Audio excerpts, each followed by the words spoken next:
Hi అండి, అందరికీ నమస్తే. Welcome to happy family. మీరందరూ ఎలా ఉన్నారు? బాగున్నారా? నేనైతే చాలా బాగున్నాను. ఈరోజు వీడియో అయితే మేము రెగ్యులర్గా ఇంట్లో చేసుకునే రసాన్ని చేసి మీకు చూపిస్తున్నానండి. ఇగోండి, కొంచెం రసం పౌడరు ఎంటీఆర్ వాడుతున్నాను నేను. తర్వాత ఒక పెద్ద నిమ్మకాయ సైజు అంతా చింతపండు నానబెట్టుకున్నాను.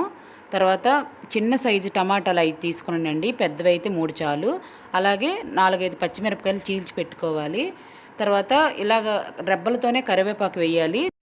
అలాగే కొంచెం కొత్తిమీర, కల్లుప్పు మాత్రం వేయాలండి. సాల్ట్ అయితే టేస్ట్ రాదు. ఇప్పుడైతే నానబెట్టిన చింతపండులో ఇగోండి వీడియోలో చూపిస్తున్నట్టుగా టమాటాలను ఇలా పిసికి చింతపండు సాల్ట్ కలిపి బాగా పిసికి గుజ్జులా తీసుకోవాలి.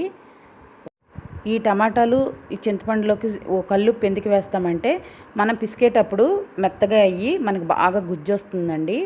అప్పుడు టేస్ట్ వస్తుంది రసం అనేది. ఇగోండి ఈ చూపిస్తున్నట్టుగా ఈ తప్పాలలోకి నేను ఈ గుజ్జు అంతటిని వేసేస్తున్నాను. పైన ఆ టమాటా తొక్కలు ఉన్నాయి కదా, అవి అయితే మనం పడేయాలి. తినేటప్పుడు మనం రసం వేసుకునేటప్పుడు మనకి అడ్డుగా ఉండదు. మళ్ళీ మరి కొంచెం వాటర్ యాడ్ చేసుకొని బాగా మళ్ళీ పిసుక్కొని మళ్ళీ గుజ్జు తీసుకోవాలి. తీసుకున్న తర్వాత మూడోసారికి అయితే మనకు రసం ఎంత అవసరమో అంత వాటర్ యాడ్ చేసుకోవాలి.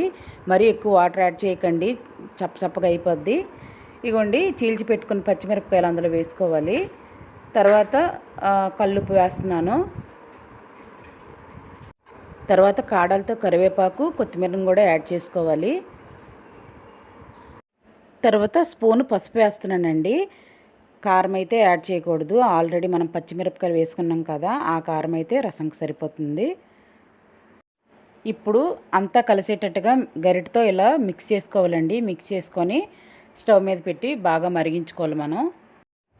ఈ రసము చిన్నపిల్లలకి ఎంతో ఆరోగ్యం అండి. త్వరగా అన్నం అనేది అరుగుతుంది వాళ్ళకి. వేడి వేడి అన్నంలో ఈ రసం పోసుకొని తింటే ఆ టేస్టే వేరండి. కనీసం ఒక 10-12 నిమిషాలైనా మరిగించుకోవాలండి రసాన్ని బాగా. ఈ రసం మా పిల్లలకి మా ఇంట్లో అందరూ ఇష్టంగా తింటారండి. ఈ రసానికి కాంబినేషను ఏ ఫ్రైలైనా ఏ ఫ్రై కూరలైనా బాగుంటాయి. లేదంటే ఒత్తి రసం వేసుకునైనా తినేవచ్చండి, అంత బాగుంటుంది. ఇప్పుడైతే ఎంటీఆర్ రసం పౌడర్ని నేను యాడ్ చేస్తున్నానండి.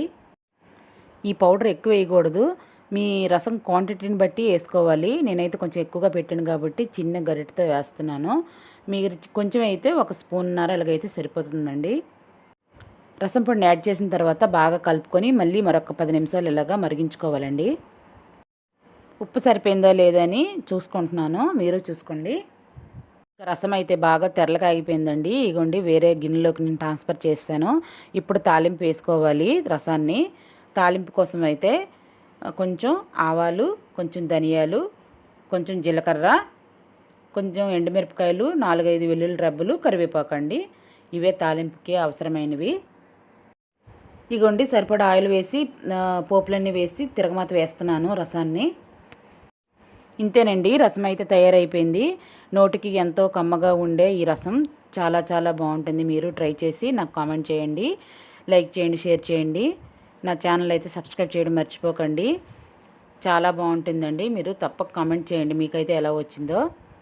చూడడానికి ఎంతో కలర్ఫుల్గా ఉంది కదండి. పైన ధనియాలు, ఎండుమిరపకాయలు, కరివేపాకు అంతా తేలుతూ ఉంది. ఇక బాయ్ అండి.